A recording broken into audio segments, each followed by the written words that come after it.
நண்பர்களே வணக்கம். இன்றைக்கி நம்ம என்ன பார்க்க போகிறோம் அப்படின்னா, ஆர்டிஃபிஷியல்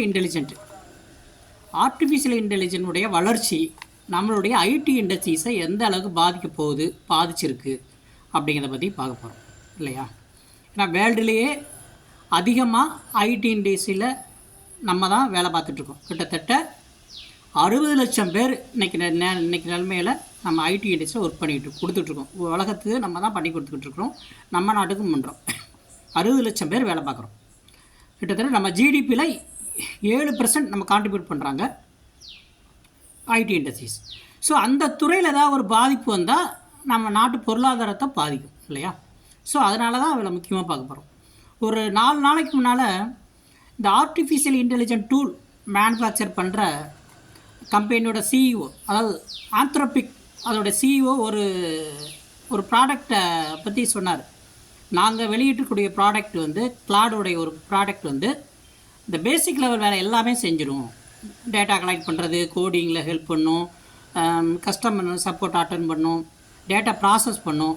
ஸோ நீங்கள் வந்து இந்த ஏஐ யூஸ் பண்ணிங்கன்னா 25 பேர் இப்போ யூஸ் பண்ணிக்கிட்டு இருக்கீங்கன்னா 5 பேரை யூஸ் பண்ணால் போதும். அந்த அளவுக்கு இந்த ஏஐ வந்து எஃபெக்டிவாக இருக்கும் அப்படின்னு சொன்னார். வேர்ல்டில் 2 பேர் தான் ஏஐ ப்ராடக்ட் பண்ணிக்கிட்டு இருக்காங்க. ஒன்று ஓப்பன் ஏஐ ChatGPT அதோடு சேர்ந்தது, இன்னொன்று வந்து இந்த ஆந்த்ரோபிக் அவங்க வந்து பண்ணிகிட்ருக்காங்க கிளாடு. ஸோ அது அவர் அந்த ஸ்டேட்மெண்ட் வந்த உடனே அமெரிக்காவில் அசெஞ்சருடைய ஷேர் வந்து 10% அன்னைக்கு குறைஞ்சிருச்சு. அதோடைய ரிஃப்ளெக்ஷனாக மறுநாள் வந்து நம்மளுடைய டிசிஎஸ், இம்போசிஸ், விப்ரோ கண்டினியூஸாக 3 நாளாக போன வாரம் ஃபுல்லாக கிட்டத்தட்ட ஒரு 8% 9% வரைக்கும் இறங்கிடுச்சு. ஸோ இந்த அளவுக்கு வந்து ஒரு பேனிக் ஆகி செல்லிங் வந்துச்சு மார்க்கெட்டில். ஸோ இது ஏன் அப்படி வந்துச்சு? இந்த ஐடி இண்டஸ்ட்ரீஸ் வந்ததுனால ஐடி இண்டஸ்ட்ரி மட்டும் தான் பாதிப்பு வருமா அப்படின்னு கொஞ்சம் டீட்டெயிலாக பார்க்கலாம். சரியா? நம்மளுடைய சீஃப் எக்கனாமிக் அட்வைஸரும் இந்த எக்கனாமிக் சர்வே லைட்டாக தொட்டு காட்டினார். அவர் என்ன சொல்லியிருந்தார், இந்த ஏஐனால் பெரிய அளவில் பாதிப்பு வராது, ஆனால் கொஞ்சம் வரும், 2030 வாக்கில் கொஞ்சம் வரும் அப்படின்னு சொல்லியிருந்தார். அதுவும் போக ஹெல்த் செக்டாரு, எலக்ட்ரிஷியன், ப்ளம்பர் இந்த மாதிரி செக்டாரில் ஏஐ வந்து பெரிய பாதிப்பு ஏற்படுத்தாதுன்னு அவர் சொல்லியிருந்தார். அவர் கொஞ்சம் லைட்டாக தொட்டு காட்டியிருந்தார். நம்ம கொஞ்சம் டீப்பாக பார்க்கலாம்.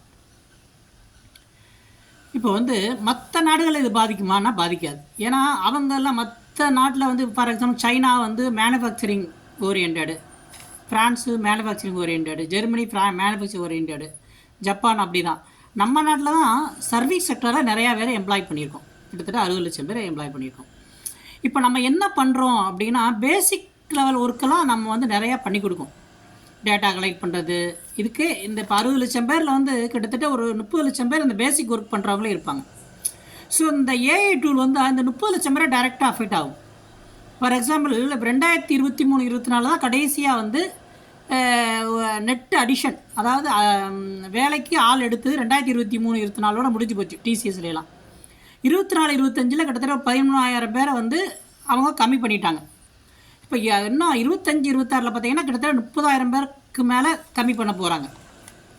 ஸோ அந்த அளவுக்கு இம்பேக்ட் இருந்துக்கிட்டே தான் இருக்குது. ஸோ ஒருவேளை மிக அதிகமாக பாதிக்கப்பட்டுச்சுன்னா நம்மளுடைய கணிப்படி 2030 வாக்கில் ஒரு டோட்டல் எம்ப்ளாய்மெண்ட்டில் ஒரு கிட்டத்தட்ட 25-30%.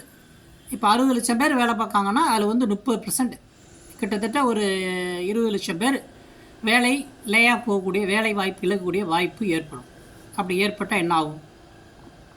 ஒன்று, அரசாங்கம் வந்து அதுக்கு ஆல்டர்னேட்டிவாக இப்போ 7% ஜிடிபியில் அவங்க கொடுத்தா அதை வந்து மற்ற வழியிலேருந்து நம்ம கொண்டு வரணும். நம்ம இந்தியா வந்து தொடர்ந்து பொருளாதாரத்தில் ஜிடிபியில் 7% 8% வளர்ச்சி காட்டிக்கிட்டே இருக்குது. உலகத்தில் எந்த நாடும் காட்டலை, தொடர்ந்து காட்டிக்கிட்டு இருக்கு. இன்றைக்கி வந்து மன்மோகன் சிங் பிரதமராக இருந்தாரோ, நரசிம்மராவ் பிரதமர் இருந்த காலத்திலேருந்தே கண்டினியூஸாக இந்தியா வந்து ஜிடிபியில் இந்த கொரோனா காலத்தை தவிர மற்ற காலத்தில் ஃபுல்லாக க்ரோத்து தான். வேறு உலகத்தில் எந்த நாடு, ஈவன் சைனா கூட அப்படி கிடையாது.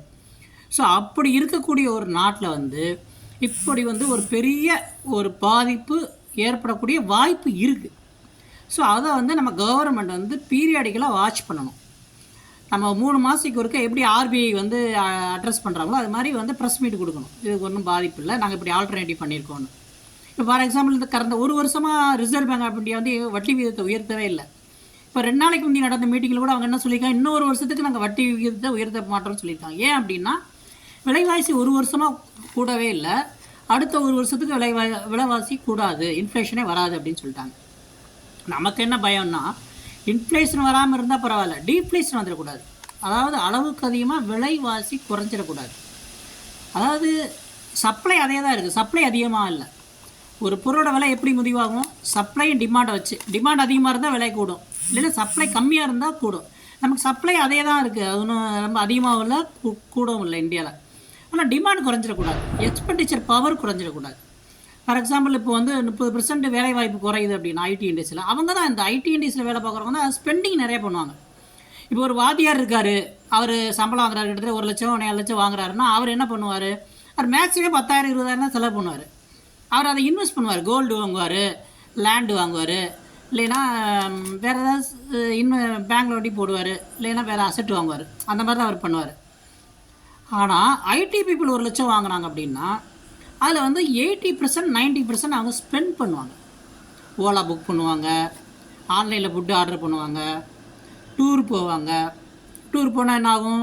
அங்கே போய் பெரிய ஹோட்டல் ரூம் எடுத்து 10,000 வாடகை கொடுத்து தங்குவாங்க. வேறு என்ன பண்ணுவாங்க? ஏர் ட்ராவல் பண்ணுவாங்க, ஆன்லைனில் ஃபுட்டு ஆர்டர் பண்ணுவாங்க, சினி காம்ப்ளெக்ஸில் போய் படம் பார்ப்பாங்க. ஸோ அந்த ஸ்பெண்டிங் அவங்க தான் நிறையா பண்ணுவாங்க. ஸோ அது வந்து ஸ்பெண்டிங் வந்து நிறையா முக்கியம்.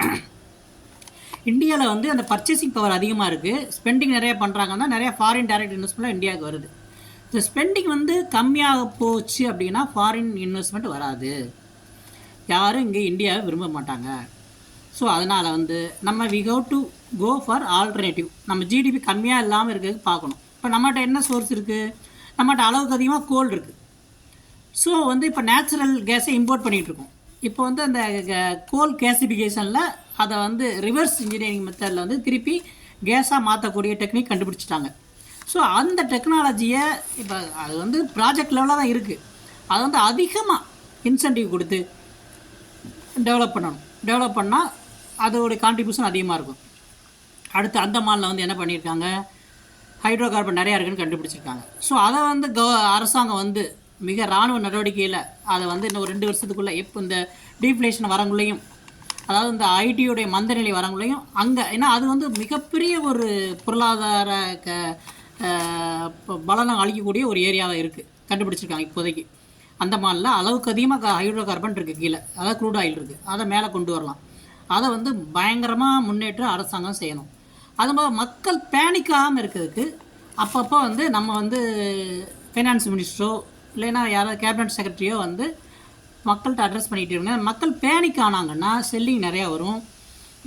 மற்ற இண்டஸ்ட்ரி பாதிச்சிருச்சு, அது பாதிச்சிருன்னு சொல்லுவாங்க. ஏன்னா அந்தளவுக்கு பாதிக்கக்கூடிய வாய்ப்பு இப்போதைக்கு இல்லை, ஸ்லோவாக தான் போயிட்டுருக்கு.